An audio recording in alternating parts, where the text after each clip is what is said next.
मैं doctor Sumitra Sharma, associate professor Sanskrit, SBD government college Sardarshahar. प्रिय विद्यार्थियों, संस्कृत बीए भाग तृतीय के विद्यार्थियों का स्वागत है। हम नीति शतक का अध्ययन कर रहे हैं आजकल। उसमें मेरे पिछले 2 वीडियो डाउनलोड हो चुके थे, मैंने अपलोड किए। आप लोगों ने उसका लाभ लिया होगा, मैं ऐसे आशा करती हूँ। हम उसके आगे पढ़ते हैं। 16वां श्लोक है नीति शतक। केयूराणि न भूषयन्ति पुरुषं हारा न चंद्रोज्ज्वला न स्नानं न विलेपनं न कुसुमं न अलंकृता मूर्धजः वाण्येका समलंकरोति पुरुषं या संस्कृता धार्यते क्षीयन्ते किल भूषणानि सततं वागभूषणं भूषणम्। भर्तृहरि जी कहते हैं कि वाणी का जो आभूषण है वही वास्तविक आभूषण है। किसी भी पुरुष की शोभा केयूराणि न भूषयन्ति पुरुषम, पुरुष की शोभा केयूर कहते हैं, हाथ में पहनने का एक आभूषण होता है। बिजोटा भी जिसे कहते हैं। तो बिजोटा इत्यादि आभूषणों से पुरुष की, मनुष्य की शोभा नहीं होती। हारा न चंद्रोज्ज्वला, और नहीं चंद्रमा के समान उज्जवल हार यदि कोई पहन लेता है तो क्यों कितना सुंदर हार पहना था, देखो कितना बढ़िया आदमी है, ऐसा नहीं। न स्नानम न विलेपनम, न स्नान से ही व्यक्ति की शोभा होती है, न चंदन आदि का अंगराग का लेप करने से होती है, न कुसुमम, न ही पुष्प इत्यादि धारण करने से होती है, न अलंकृता मूर्धजहा, और न ही भांति भांति की केश सज्जा इत्यादि से ही किसी पुरुष की, व्यक्ति की शोभा होती है। तो किससे होती है? वाण्य का समलंकरोति पुरुषम, वाणी ही एक ऐसी चीज है जो पुरुष को, मनुष्य को समलंकृत करती है। अलंकृत, समलंकृत, विशेष रूप से जो उसको सुशोभित करती है, उसकी शोभा बढ़ाती है। कैसी वाणी? या संस्कृता धार्यते, जो सुसंस्कृत रूप में, शुद्ध रूप में, परिष्कृत रूप में, सुस्पष्ट रूप में जो धारण की जाती है, वह वाणी ही एकमात्र ऐसी चीज है जो पुरुष की शोभा बढ़ाती है। क्षीयन्ते किल भूषणानि सततम, अन्य सारे आभूषण तो क्षीयन्ते, नश्वर हैं, नष्ट हो जाते हैं, लेकिन वागभूषणम भूषणम, जो वाणी का आभूषण है, जो हमने सत्य और शाश्वत संस्कृत जो वाणी हमने बोली है, वह वाणी जो है उसी का आभूषण वास्तविक आभूषण है, बाकी सारे नष्ट हो जाते हैं। विद्या नाम नरस्य रूपम अधिकम प्रच्छन्न गुप्तम धनम विद्या भोग करी यशः सुख करी विद्या गुरूणाम गुरुः विद्या बंधुजनो विदेश गमने विद्या परा देवता विद्या राजसु पूजते नहीं धनम विद्या विहीनः पशुः। आपने बहुत बार किसी विषय विशेष में या किसी समारोह में ये श्लोक पढ़ा होगा, सुना होगा। बहुत ही सुंदर श्लोक है, अनेक बार उद्धृत भी किया जाता है। इसमें कहते हैं कि विद्या नाम नरस्य रूपम अधिकम, विद्या जो है वो नरस्य, मनुष्य का, यहाँ नर से या पुरुष से तात्पर्य किसी पुल्लिंग वाचक नहीं है। क्या है? मनुष्य, जो भी मानव है, चाहे वह स्त्री है, पुरुष है, बालक है। तो नरस्य, मनुष्य की का विद्या नाम रूपम अधिकम, विद्या जो है वो अधिकम रूपम, सर्वश्रेष्ठ रूप है। प्रच्छन्न गुप्तम धनम, और कैसी है विद्या? विशेष रूप से छुपी हुई, छुपा हुआ गुप्त धन है। विद्या भोग करी, विद्या सारे सांसारिक भोगों को भी प्रदान करने वाली है। यशः सुख करी, यश देने वाली है, सुख देने वाली है। विद्या गुरूणाम गुरु, और विद्या जो है वह गुरुओं की भी गुरु है। अर्थात गुरु का गुरुत्व किस बात से है? कि वह भी विद्यार्जन किए हुए हैं, विद्वान हैं। तो विद्या के कारण से ही वे गुरु हैं। तो गुरुओं का भी गुरु कौन हुआ? विद्या। विद्या बंधुजनो विदेश गमने, विदेश भी चला जाए व्यक्ति, अपना देश छोड़ करके कहीं भी जाता है, और उसमें यदि तो विद्या है, उसको ज्ञान है, उसमें कला है, तो वह विद्या उसकी विदेश जाने पर भी बंधु के समान हितकारिणी होती है। विद्या परा देवता, विद्या श्रेष्ठ देवता होता है। होती है।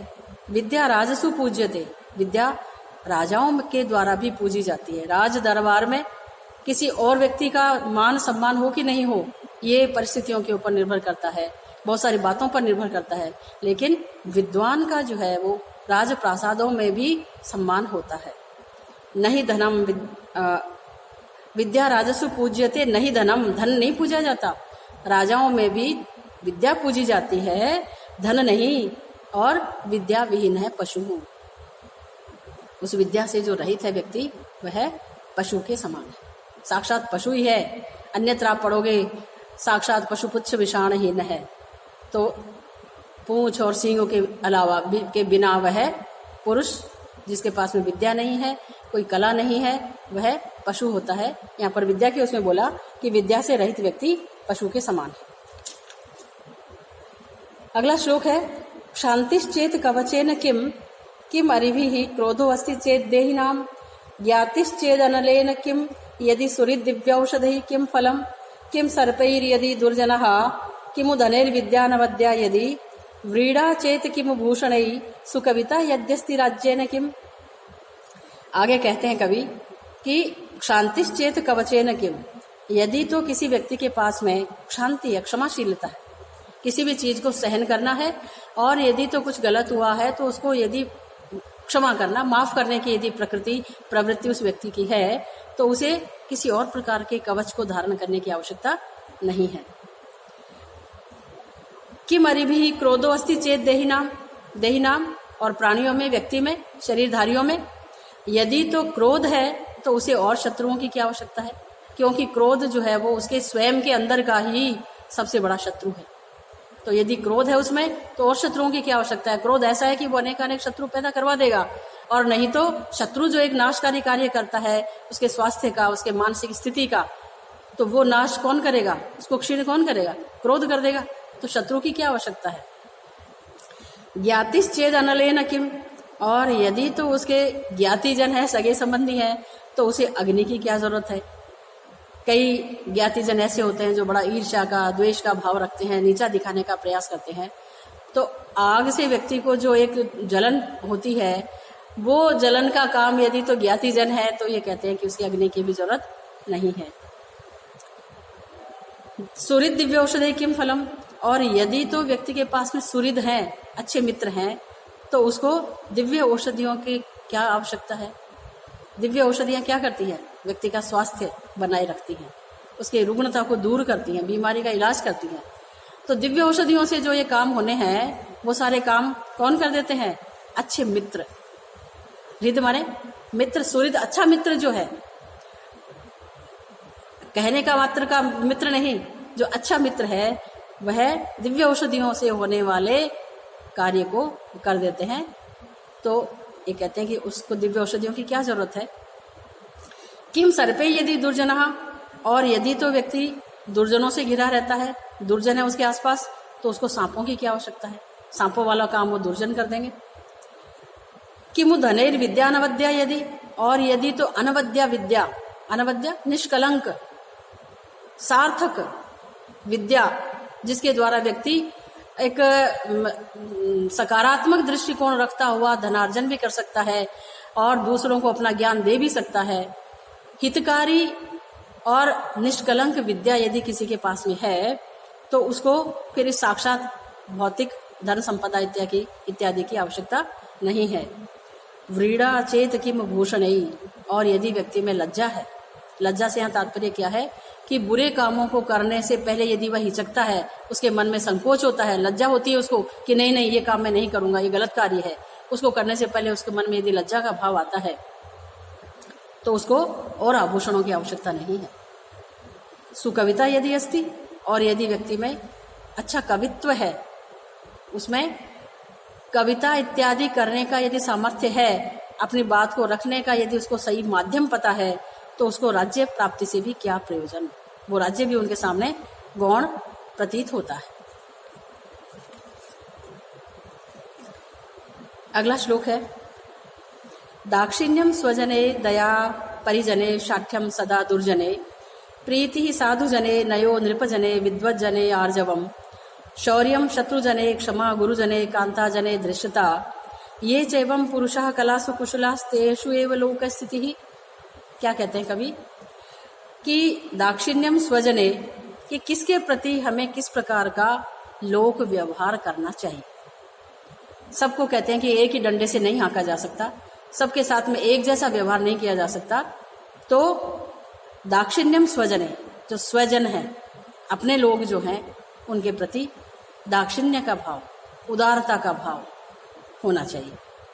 दया परिजने, जो परिजन है, जो आसपास रहने वाले लोग हैं, नौकर चाकर सेवक इत्यादि, उनके प्रति मन में दया का भाव रहना चाहिए। शाठ्यम सदा दुर्जने, और दुर्जन के प्रति शठता का भाव। हमारे अन्यत्र उक्ति मिलती है शठे शाठ्यम समाचरेत। शठ है, कोई दुष्ट है, उसके साथ में उसी की भाषा में उसी की तरह से व्यवहार करके उसको वश में किया जा सकता है। तो दुर्जनों के प्रति शठता का व्यवहार करना चाहिए ताकि वह सामने वाले व्यक्ति को कमजोर न समझे। प्रीति ही साधु जने, सज्जनों के प्रति प्रेम का भाव रखना चाहिए। नयो नृपजने, राजा लोगों के विषय में यदि उसको कोई कार्य पड़ता है, कोई बात करनी है, तो नीति परक उसका व्यवहार होना चाहिए। विद्वज्जने आर्जवम, और विद्वानों के प्रति कभी उसका व्यवहार होता है, विद्वानों के प्रति किस प्रकार का हो, आर्जवम। आर्जवम ऋजुता या भाव है आर्जवम, सरलता का भाव विद्वानों के प्रति होना चाहिए। शौर्यम शत्रुजने, शत्रुओं के प्रति शूरवीरता का। वहां पर फिर दया का काम नहीं है आपको, क्योंकि वह शत्रु है और आपकी दया का वहां पर गलत अर्थ निकाला जाएगा, आपको कमजोर समझा जाएगा। आपकी भूमि पर या आपकी किसी वस्तु पर, आपके किसी व्यक्ति पर वह व्यक्ति आक्रमण कर सकता है, अतिक्रमण करके छीन सकता है। तो शत्रुजन के प्रति शूरवीरता का व्यवहार।